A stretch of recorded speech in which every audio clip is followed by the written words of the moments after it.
बिस्मिल्लाहिर्रहमानिर्रहीम अस्सलाम वालेकुम। How are you students? I hope you'd be fine. New syllabus आपकी मैथमेटिक्स है, बुक D1 और एक्सरसाइज 1A के लास्ट क्वेश्चंस हमारे चल रहे हैं इंटरमीडिएट लेवल के। और आज हम करने वाले हैं क्वेश्चन नंबर 9 और 10। तो वीडियो आपने एंड तक देखनी है, स्किप नहीं करनी। बड़े ही मजे के क्वेश्चंस अब हमारे स्टार्ट हो चुके हैं, जिसके अंदर आपकी अभी तक की जो अंडरस्टैंडिंग है उसको चेक किया जा रहा है। तो इन क्वेश्चंस पर ग्रिप करने के लिए आपको बार बार प्रैक्टिस करने की जरूरत है। ठीक है, तो स्टार्ट करते हैं। देखते हैं क्वेश्चन नंबर 9 में हमसे क्या कह रहे हैं। वीडियो एंड तक देखिएगा, स्किप मत कीजिएगा।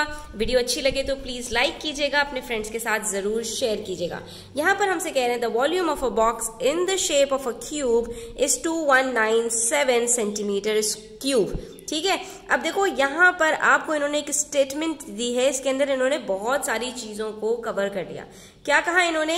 एक बॉक्स है जिसका वॉल्यूम, याद रखो बच्चों, जब भी किसी सॉलिड का वॉल्यूम हम निकालते हैं तो जैसे किसी सॉलिड का हम जब एरिया निकालते हैं तो वहां पर हमारे पास दो क्वांटिटीज होती हैं, लेंथ होती है और ब्रेथ होती है, या बेस होती है और हाइट होती है। जैसे रेक्टेंगल स्क्वायर्स के अंदर लेंथ और ब्रेथ होती है, ठीक है, इसी तरह से ट्राइंगल के अंदर हमारे पास बेस और हाइट होती है, पैरेललोग्राम वगैरह के अंदर भी। ठीक है, तो जो 2D शेप्स होती हैं जब हम उनका एरिया निकालते हैं तो वहां पर हमारे पास दो क्वांटिटीज होती हैं। लेकिन जब हम वॉल्यूम निकालते हैं किसी भी सॉलिड का तो वहां पर हमारे पास तीन क्वांटिटीज आ जाती हैं, यानी कि वहां पर हमारे पास लेंथ और ब्रेथ के साथ हाइट भी आ जाती है।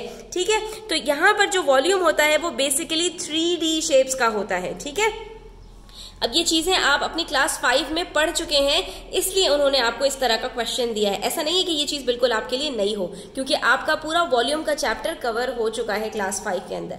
ठीक है, तो वहां पर हमने इस चीज को अच्छी तरह से समझा था कि जब हम किसी क्यूब का, क्यूबॉइड का वॉल्यूम कैलकुलेट करते हैं तो हम लेंथ, ब्रेथ और हाइट तीनों चीजों को मल्टीप्लाई करते हैं। इसीलिए जब हमारे पास वॉल्यूम का यूनिट आता है तो वो सेंटीमीटर क्यूब होता है। ये जो आपको एक इंडेक्स नजर आ रहा है, पावर नजर आ रही है, ये क्यूब है। ठीक है, तो ये सेंटीमीटर क्यूब होगा या मीटर क्यूब होगा। तो अब यहां पर भी आपसे कहा कि भाई एक अदद क्यूब है आपके पास, ठीक है, और उसका जो वॉल्यूम है वो हमने आपको बता दिया। यानी हमें ये बात समझ में आ गई कि जब हम एरिया होता था क्यूब का, स्क्वायर का, तो वहां पर हम लेंथ को अपने आप से मल्टीप्लाई करते थे तो एरिया निकल आता था। अब जब क्यूब की बात की तो क्यूब से भी हमारे दिमाग में फौरन ये बात आई, तो भाई क्यूब तो कहते ही उसको है जिसके अंदर लेंथ, ब्रेथ और हाइट तीनों बराबर होती हैं। यानी जो लेंथ होगी वही ब्रेथ होगी, वही हाइट होगी।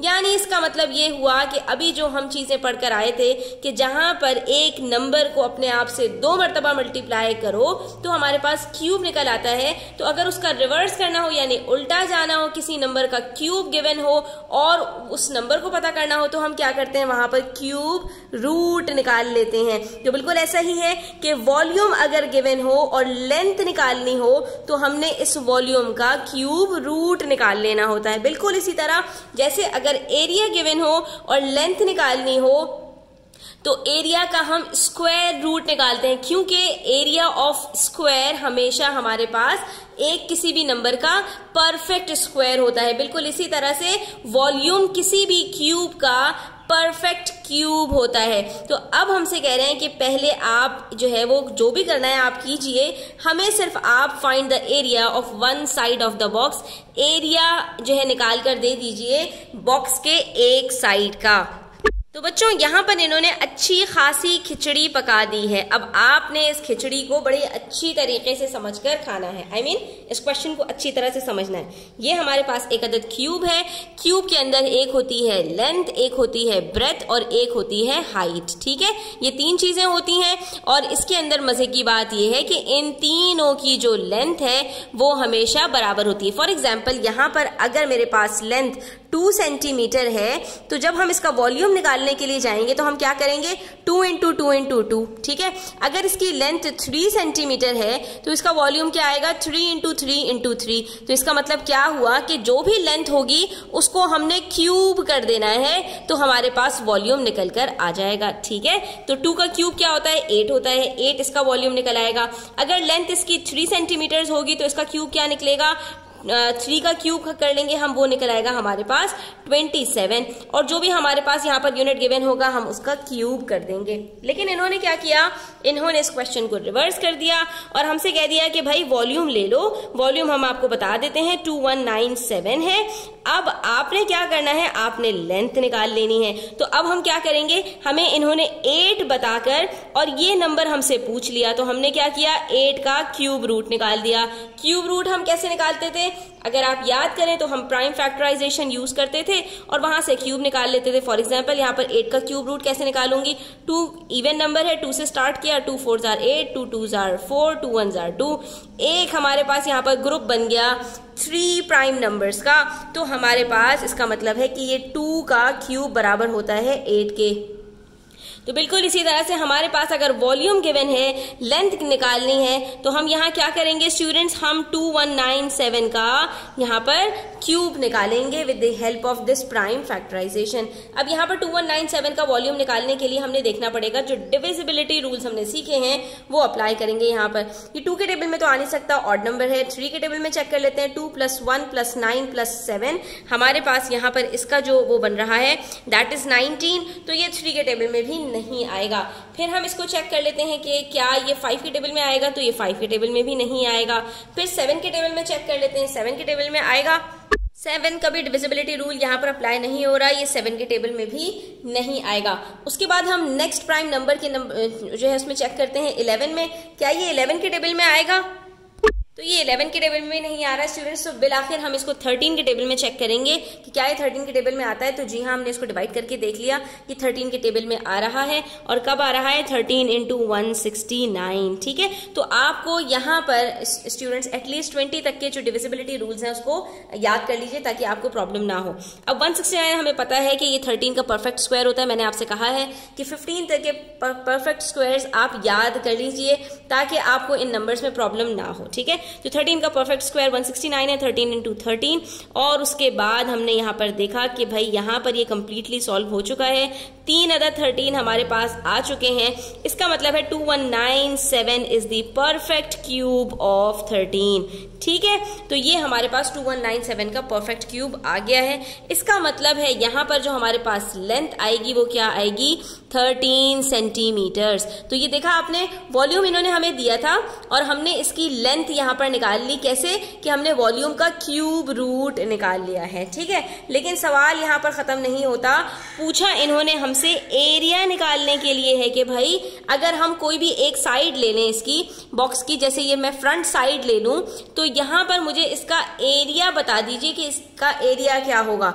यानी कोई भी स्क्वायर उठा लीजिए, सारे स्क्वायर्स होते हैं, ये 6 स्क्वायर से मिलकर एक क्यूब बनता है स्टूडेंट्स। अगर आप देखें तो एक फ्रंट पे, एक बैक पे, एक इस साइड पर, एक इस साइड पे, एक टॉप पर और एक बॉटम पर, ठीक है। तो हमारे पास यहाँ पर 6 जो है वो स्क्वायर्स होते हैं। तो ये कह रहे हैं कोई सा भी एक स्क्वायर उठाइए, कोई भी एक साइड लीजिए और इसका एरिया बता दीजिए। तो एरिया क्या होगा, स्क्वायर का हमें पता है, लेंथ इंटू लेंथ। इसका मतलब है कि हमें इस 13 का स्क्वायर करना है। तो एरिया हम निकालने के लिए क्या करेंगे, 13 × 13 करेंगे और हमारे पास एरिया आ जाएगा 169 सेंटीमीटर स्क्वायर, ठीक है। हमने इसको किस तरह सॉल्व करना है स्टूडेंट्स, हमने पहले वॉल्यूम और एरिया की बात यहाँ पर अपने जो है वो उस डाटा में बता दी और फिर हमने कहा कि वॉल्यूम अगर इतना है तो लेंथ इसका क्यूब रूट होगी और वो हमने निकाला। जब हमारे पास लेंथ आ गई तो हमने कहा कि एरिया तो लेंथ इंटू लेंथ होता है, यानी उसका स्क्वायर होता है। तो 13 का हमने स्क्वायर निकाल के यहाँ पर एरिया को कैलकुलेट कर लिया। अब आ गया एक ऐसा क्वेश्चन स्टूडेंट्स जिसके अंदर आपको दिमाग की बत्ती जलानी है, ठीक है। यानी ये आपके जो है वो कुछ इस तरह का क्वेश्चन है कि जिसके अंदर वो आपकी अभी तक की जितनी भी अंडरस्टैंडिंग्स हैं उसको चेक कर रहे हैं स्टूडेंट्स, ठीक है। तो यहाँ पर क्या कह रहे हैं, determine whether each of the following is a prime और अ कंपोजिट नंबर। पहले तो हमारे पास 2 डिजिट के नंबर्स होते थे, ठीक है। तो उसके अंदर हम आसानी से पता लगा देते थे कि जो है ये हमारे पास प्राइम नंबर है या कंपोजिट नंबर है, ठीक है। लेकिन अब ये हमारे पास 3 डिजिट और 4 डिजिट के नंबर्स इन्होंने दे दिए और अब हमसे कह रहे हैं कि ये पता लगाइए कि क्या ये प्राइम नंबर है या कंपोजिट नंबर है, ठीक है। तो पहले तो स्टूडेंट्स यहाँ पर आप इस चीज को अच्छी तरह से समझ लो, ये किसी भी नंबर को चेक करने के लिए कि क्या वो प्राइम नंबर है या कंपोजिट नंबर है, हमने उसके प्राइम फैक्टर्स निकालने होते हैं। क्या निकालने होते हैं, प्राइम फैक्टर्स। यानी हम उसका प्राइम फैक्टराइजेशन का एक जो है वो कॉलम बनाते हैं और वहां से हम पता लगाते हैं कि एक भी अगर हमें इसका प्राइम फैक्टर मिल गया, किसी किसी भी नंबर का, तो इसका मतलब है कि ये हमारे पास एक कंपोजिट नंबर है, प्राइम नंबर नहीं है। ठीक है, लेकिन अब ऐसे नंबर्स को चेक करने के लिए अब हम क्या करें कि जो है वो हम सबके डिविजिबिलिटी रूल्स लगाना शुरू कर दें, क्योंकि किसी भी नंबर को, कंपोजिट नंबर को चेक करने के लिए हमें प्राइम नंबर्स चाहिए होते हैं, और किसी भी प्राइम नंबर को ये पता लगाने के लिए कि ये इसके टेबल में ये नंबर आता है या नहीं, तो वहां पर हम क्या कर रहे होते हैं, हम वहां पर डिविजिबिलिटी रूल्स को चेक कर रहे होते हैं। हमने डिविजिबिलिटी रूल्स इसी दिन के लिए याद किए होते हैं कि 2 के टेबल में कौन कौन से नंबर्स आएंगे जितने इवन नंबर्स हैं, 3 के टेबल में कौन कौन से नंबर्स आएंगे जिनके डिजिट्स का सम 3 का मल्टीपल होगा। ठीक है, फिर 4 के टेबल में कौन से आएंगे जिनके लास्ट के जो 2 डिजिट्स हैं वो 4 का मल्टीपल होगा। ठीक है, 5 के टेबल में कौन से आएंगे जिनका लास्ट डिजिट 0 या 5 होगा। अब यहाँ पर हमने जो है वो क्या हम कहाँ तक चले जाएंगे स्टूडेंट्स, अगर आप गौर करें तो 6, 6, 7 के लिए तो हमें बहुत अनलिमिटेड नंबर्स को देखना पड़ेगा, अनलिमिटेड तो नहीं लेकिन उससे छोटे काफी नंबर्स को चेक करना पड़ेगा, तो हम इसमें तो हमारा बहुत टाइम वेस्ट हो जाएगा। तो क्या कोई ऐसा तरीका है कि हम इसको जल्दी से मत पता लगा सकें कि क्या ये कंपोजिट नंबर है या प्राइम नंबर है? तो जी हाँ, बिल्कुल, इसका एक बड़ा ही अच्छा तरीका है, और वो ये है कि जिस नंबर को आपको पता लगाना है कि ये कंपोजिट है या प्राइम है, आप सिंपली ये कीजिए कि आप कैलकुलेटर में उसका रूट निकालकर सबसे पहले चेक कर लीजिए। ठीक है, जब आप रूट निकालकर चेक करेंगे ना, तो जो आपके पास नंबर आएगा ना स्टूडेंट्स, बस आपको उससे छोटे नंबर्स को चेक करना है कि उनके टेबल में ये नंबर आ रहा है या नहीं। फॉर एग्जाम्पल, मेरे पास एक नंबर है 12, मैंने चेक किया कि 12 का रूट क्या होता है 3.46। क्यों? क्योंकि 12 मेरे पास परफेक्ट स्क्वायर नहीं है, सिर्फ हमारे पास जो परफेक्ट स्क्वायर्स होते हैं उनका जो हमारे पास रूट आता है वो होल नंबर्स में आता है। जैसे 9 परफेक्ट स्क्वायर है 3 का, तो इसका मेरे पास होल नंबर में आएगा। इसके बाद 16 है मेरे पास 4 का परफेक्ट स्क्वायर, तो उसका भी मेरे पास जो रूट आएगा वो होल नंबर में आएगा। लेकिन 9 और 16 के बीच में जितने नंबर्स हैं 10, 11, 12, 13, 14, 15, इन सब नंबर्स का जब मैं रूट निकालूंगी तो वो मेरे पास पॉइंट्स में आएंगे। तो ये चीज आपको याद रखनी है कि सिवाय जो परफेक्ट स्क्वायर्स हैं उन सब के अलावा जितने भी नंबर्स होते हैं उनका रूट हमेशा डेसिमल में आता है। ठीक है, तो आपके पास इससे कोई फर्क नहीं पड़ता कि डेसिमल में आपका रूट आ रहा है, बस आपने क्या करना है कि आपने उससे छोटे नंबर्स के फैक्टर्स को चेक करना है। क्यों? ये देखिए, यहाँ पर आप जरा एक पैटर्न को चेक करिए। यहाँ पर 3 से छोटे नंबर्स को हम क्यों चेक कर रहे हैं कि मैंने कहा कि 12 के मेरे पास प्राइम फैक्टर्स कौन कौन से हैं, 2, 2 और 3, ये मैंने प्राइम फैक्टराइजेशन के थ्रू निकाला। और फिर मैंने उसके सिर्फ फैक्टर्स की अगर मैं बात करूं, प्राइम फैक्टर्स की बात ना करूं बल्कि सारे फैक्टर्स की बात करूं कि 12 किस किस नंबर के टेबल में आता है, तो सबसे पहले 1 के टेबल में आता है, फिर 2 के टेबल में आता है, फिर 3 के टेबल में आता है। लेकिन इन तीनों को जब मैंने चेक किया तो जाहिर है किसी के साथ मल्टीप्लाई करके ये जो है 12 बनता है ना, तो जिन नंबर्स के साथ मल्टीप्लाई करके ये 12 बन रहा है वो भी बेसिकली 12 के फैक्टर्स ही होते हैं। तो ये जो 3 है इसके बाद 12 के जितने भी फैक्टर्स आएंगे ना वो ऑलरेडी जो हमारे पास फैक्टर्स हैं उन्हीं के साथ मल्टीप्लाई होकर आ चुके होंगे। यानी अब मुझे 3 के बाद 12 के फैक्टर्स निकालने की जरूरत नहीं है, क्योंकि मेरे पास जो इसका रूट निकला था उससे छोटे फैक्टर्स सारे कवर हो चुके हैं। उसके अलावा जितने भी फैक्टर्स होंगे 3 से बड़े, वो सारे के सारे वो फैक्टर्स होंगे जो ऑलरेडी किसी नंबर से मल्टीप्लाई हो चुके होंगे। ठीक है, तो इसका मतलब है कि हमारे पास रूट से जो छोटे नंबर्स हैं अगर वो किसी भी नंबर के फैक्टर्स हैं, ठीक है, प्राइम नंबर्स के अंदर, तो इसका मतलब है कि ये नंबर हमारे पास कंपोजिट है, वरना ये नंबर हमारे पास प्राइम होगा। फिर से देखिए यहाँ पर 81 है मेरे पास। 81 एक परफेक्ट स्क्वायर होता है किसका, 9 का। तो अब यहाँ पर देखिए मैंने जब इसके जो है वो फैक्टर्स लिखे हैं तो 1, 3, 9 के बाद जो मेरे पास फैक्टर्स आ रहे हैं वो ऑलरेडी मेरे पास इन नंबर्स के साथ मल्टीप्लाई हो चुके। यानी अब मुझे अलग से 9 के अलावा 27 और 81 को यहाँ लिखने की जरूरत नहीं है। ठीक है, तो आपने देखा कि जो परफेक्ट स्क्वायर है, जो हमारे पास किसी भी स्क्वायर का रूट आ रहा है, तो उससे छोटे फैक्टर्स को हमें सिर्फ चेक करने की जरूरत होती है किसी भी नंबर को ये देखने के लिए कि क्या वो प्राइम है या कंपोजिट है। अब थोड़ा सा मैंने यहाँ पर एक बड़ा नंबर लिया है 784 और यहाँ पर मैंने उसके प्राइम फैक्टर्स तो इधर लिख दिए, लेकिन जब मैंने फैक्टर्स निकालने की बात की तो मैंने कहा कि भाई ये किस किस के टेबल में आता है, तो बहुत सारे नंबर्स मुझे यहाँ पर मिल रहे हैं कि जिनके टेबल में आता है। फिर मैंने चेक किया कि भाई मेरे पास इसका रूट क्या है, तो ये मेरे पास इसका रूट 28 है। क्यों? क्योंकि ये 28 का ही परफेक्ट स्क्वायर है। तो अगर आप यहाँ पर गौर से देखेंगे स्टूडेंट्स, तो मेरे पास 28 से जितने छोटे फैक्टर्स हैं वो यहाँ पर लिखे हुए हैं, और 28 के बाद जितने फैक्टर्स हैं वो मैंने यहाँ पर ऑलरेडी जब इनके साथ मल्टीप्लाई किया तो वो मेरे पास यहाँ पर कवर हो गए। ठीक है, तो अगर मैं ये कहूं कि 56 मेरे पास 784 का फैक्टर है, तो 56 से छोटा कोई फैक्टर होगा तो मैं कहूंगी कि भाई 56 ऑलरेडी 14 से मल्टीप्लाई होकर आ चुका है ना, तो इसका मतलब है कि मुझे 56 को चेक करने की जरूरत नहीं है। मुझे उससे पहले ही 14 जो है वो मिल चुका होगा, जो मुझे ये बता देगा कि 784 14 के टेबल में आता है, जिसकी वजह से ये ऑलरेडी पता चल चुका होगा कि ये कंपोजिट नंबर है। क्योंकि प्राइम नंबर्स जो होते हैं उनके हमारे पास सिवाय 1 और इटसेल्फ के कोई फैक्टर नहीं आता।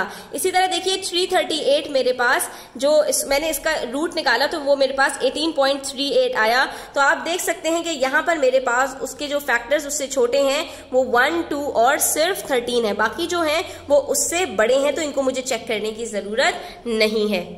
ये सारी कहानी स्टूडेंट्स मैंने आपका कॉन्सेप्ट क्लियर करने के लिए बताई है, ताकि आप जो वर्किंग्स करने जा रहे हैं उसका आपको साइंस पता हो कि हम ये क्यों कर रहे हैं। तो इसका मतलब है किसी भी अगर 3 डिजिट या 4 डिजिट नंबर का मुझे पता लगाना है कि वो प्राइम है या कंपोजिट है, तो उसके लिए मैं सबसे पहले क्या करूंगी, इसका कोई एक जो है वो जो भी इसका रूट है वो निकाल लूंगी। जैसे ही मेरे पास रूट निकल कर आया तो इससे मुझे ये पता चलेगा कि 667 अगर 1 से लेकर 25 के बीच में किसी नंबर के टेबल में आया तो ही ये कंपोजिट होगा, वरना ये क्या हो जाएगा, प्राइम नंबर्स हो जाएगा। तो अब 1 से लेकर 25 तक के दरमियान में मेरे पास जो प्राइम नंबर्स हैं वो सिर्फ चंद हैं, और अगर उनके डिविजिबिलिटी रूल्स को मैं चेक कर लूंगी तो मुझे पता चल जाएगा ये 667 मेरे पास क्या है।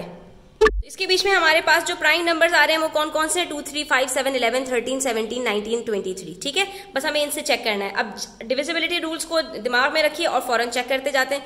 2 के टेबल में आ नहीं सकता, ऑड नंबर है। 3 के टेबल में भी नहीं आ सकता क्योंकि इसका जो डिजिट का सम बन रहा है वो 19 है, जो कि 3 का मल्टीपल नहीं है। 5 के टेबल में भी नहीं आ सकता, लास्ट डिजिट हमारे पास 0 और 5 नहीं है। 7 के टेबल में भी नहीं, यहाँ पर नहीं आ सकता। आप ये देख सकते हैं कि 7 के अंदर हमने जो डिविजिबिलिटी रूल होता है वो ये होता है कि लास्ट डिजिट का डबल कीजिए और इसको बाकी डिजिट से माइनस कर दीजिए। तो 7 का डबल 14 होता है। 14 को अगर आप 66 से माइनस करते हैं तो आपके पास यहाँ पर बचता है 52, जो कि 7 के टेबल में नहीं आता। इसका मतलब है 7 भी इसका जो है वो फैक्टर नहीं है। फिर 11 के टेबल में 11 6 66 होता है, 7 रिमाइंडर बच जाएगा। ठीक है, अच्छा उसके बाद 13 के टेबल में 13 के टेबल, ये अब 4 नंबर्स हैं जिसको हम डिवाइड करके चेक कर सकते हैं, तो इसके अंदर हमें ज्यादा टाइम नहीं लगेगा। हम 667 को यहाँ पर चेक कर लेते हैं, सबसे पहले 13 से, उसके बाद 17 से, 19 से और फिर 23 से। तो हमने इसको बारी बारी चारों से डिवाइड करके देखा स्टूडेंट्स, लास्ट हमें नंबर पता चला 23।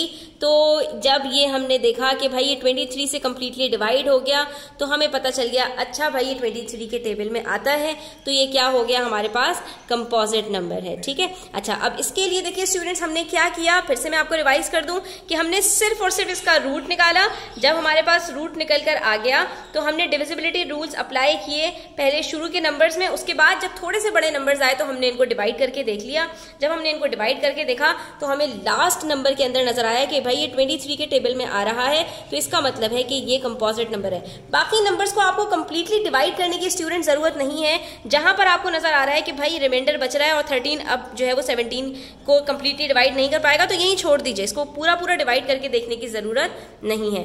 इसी तरह से यहाँ पर देखिए हमारे पास अगला नंबर है 677, इसका हमने रूट निकाला, ये 26.02 है। अगेन हम इन्हीं नंबर से इसको भी चेक करेंगे कि ये इनके टेबल में आता है या नहीं। 2 के टेबल में नहीं आ सकता, 3 के टेबल में भी नहीं आ सकता, इसका जो सम आ रहा है वो 20 आ रहा है। 5 के टेबल में भी नहीं आ सकता, 7 के टेबल में भी नहीं। देख लेते हैं इसको, 7 को डबल करते हैं तो 14 को 67 के साथ माइनस कीजिए तो आपके पास आंसर आता है 53। ठीक है, 53 7 के टेबल में नहीं आता, इसका मतलब है कि 77 7 के टेबल में भी नहीं आएगा। 11 के टेबल में देखते हैं यहाँ पर स्टूडेंट्स, तो जब हम 11 से डिवाइड करते हैं तो 66 जो है वो आएगा, 11 6 और फिर 17 बच जाएगा, तो इसके टेबल में भी नहीं आएगा। अब ये बाकी 4 नंबर्स हैं, फिर से इनके टेबल में हम चेक कर लेते हैं कि क्या किसी के टेबल में आ रहा है या नहीं। तो स्टूडेंट्स जब हमने इनमें से चेक किया तो इनमें से किसी के टेबल में भी जो है वो ये हमारे पास 677 नहीं आ रहा ना। 13 के टेबल में 27 रिमाइंडर बच रहा है, यहाँ 14 बच रहा है, यहाँ पर भी हमारे पास रिमाइंडर आ रहा है और यहाँ पर भी 217 जो है वो जाहिर सी बात है 677 इसके टेबल में नहीं आ पाएगा क्योंकि हम ऑलरेडी चेक कर चुके हैं कि 20723 के टेबल में आ रहा था। तो नेक्स्ट नंबर डेफिनेटली जो है वो 230 से एक्सीड कर जाएगा। ठीक है, तो अगर आप थोड़ी सी मैथमेटिक्स यहाँ पर अच्छी तरह से अप्लाई करेंगे स्टूडेंट्स तो आपको ज्यादा कैलकुलेशंस की जरूरत नहीं पता करनी पड़ेगी। ठीक है, अब यहाँ पर हमारे पास ये नंबर प्राइम हमें पता चल गया क्योंकि जब हमने इनको चारों से डिवाइड करके देखा तो ये किसी से भी डिविजिबल नहीं था। अब हमारे पास 4 डिजिट नंबर है तो हमारे पास जो यहाँ पर इसका स्क्वायर रूट आया है दैट इज 44.96। तो इसके अंदर हमने जो है वो थोड़े से नंबर्स को अपने बढ़ाना होगा और फिर हमने उनसे चेक करना होगा इसको कि ये किस किस के टेबल में आ रहा है। स्टूडेंट्स यहाँ पर मैं आपको एक टिप दे रही हूँ कि ये सारे नंबर्स को आप शुरू से चेक करने के बजाय लास्ट से स्टार्ट करें तो आपको एक दो नंबर्स आखिर में से कोई ना कोई नंबर मिल जाएगा जो कि इसका फैक्टर होगा अगर ये आपके पास कंपोजिट नंबर है। ठीक है, वरना तो सारे के सारे ये आपको पता चल जाएंगे कि ये सारे के सारे नंबर्स जो इसके फैक्टर्स नहीं होंगे और ये आपके पास प्राइम नंबर हो जाएगा। ठीक है, हम इसको 43 से अगर चेक करें स्टूडेंट्स यहाँ पर 2021 से, ठीक है, तो अब जाहिर 43 का टेबल तो याद नहीं, उसको डिवाइड कर ही देखना पड़ेगा हमें यहाँ पर। तो हम यहाँ पर सबसे पहले इसको 43 4s आर करके देख लेते हैं। तो 43 4s आर क्या होता है हमारे पास, यहाँ पर इसको चेक करते हैं। हमारे पास यहाँ पर आ रहा है 172। हमने जब इसको इसमें से माइनस किया तो हमारे पास बचा 30। 1 हमने नीचे उतारा। उसके बाद हमने कहा 43 के टेबल में 7s आर हम चेक करते हैं। 7 3s आर 21, 7 4s आर 28, 29 30 और ये देखिए यहाँ पर ये कंप्लीटली डिवाइड होता हुआ नजर आ रहा है क्योंकि 43 7s आर 301 होता है और ये कंप्लीटली डिवाइड हो गया। इसका मतलब है 43 और 47 दोनों को मल्टीप्लाई करेंगे और दोनों ही हमारे पास प्राइम नंबर्स होते हैं तो हमारे पास आंसर आ जाएगा 2021। इससे ये प्रूफ हो गया कि ये हमारे पास कंपोजिट नंबर है। ठीक है, अब स्टूडेंट्स अगर आपको ये सारी कहानी समझ में आई है तो अब आप ये मुझे इस तरह से बताएंगे कि 2027 का अगर हमारे पास रूट 45.02 है तो इसका हमारे पास कोई फैक्टर निकलता है या नहीं और या फिर ये हमारे पास प्राइम नंबर है। ठीक है, तो अब आपने इसको मुझे चेक करके बताना है कि ये हमारे पास क्या है। स्टूडेंट्स यहाँ पर मैं आपको ये बताती चलूँ कि मैंने बच्चों के लिए जो है वो ऑनलाइन कोचिंग भी स्टार्ट की है, तो जो बच्चे इंटरेस्टेड हों वो मुझसे व्हाट्सएप पर रब्ता कर सकते हैं। अपना बहुत सारा ख्याल रखिएगा। चैनल पर नए हैं तो सब्सक्राइब करते जाइएगा और वीडियो अच्छी लगी हो तो प्लीज़ लाइक कीजिएगा, अपने फ्रेंड्स के साथ शेयर कीजिएगा। अल्लाह हाफिज़।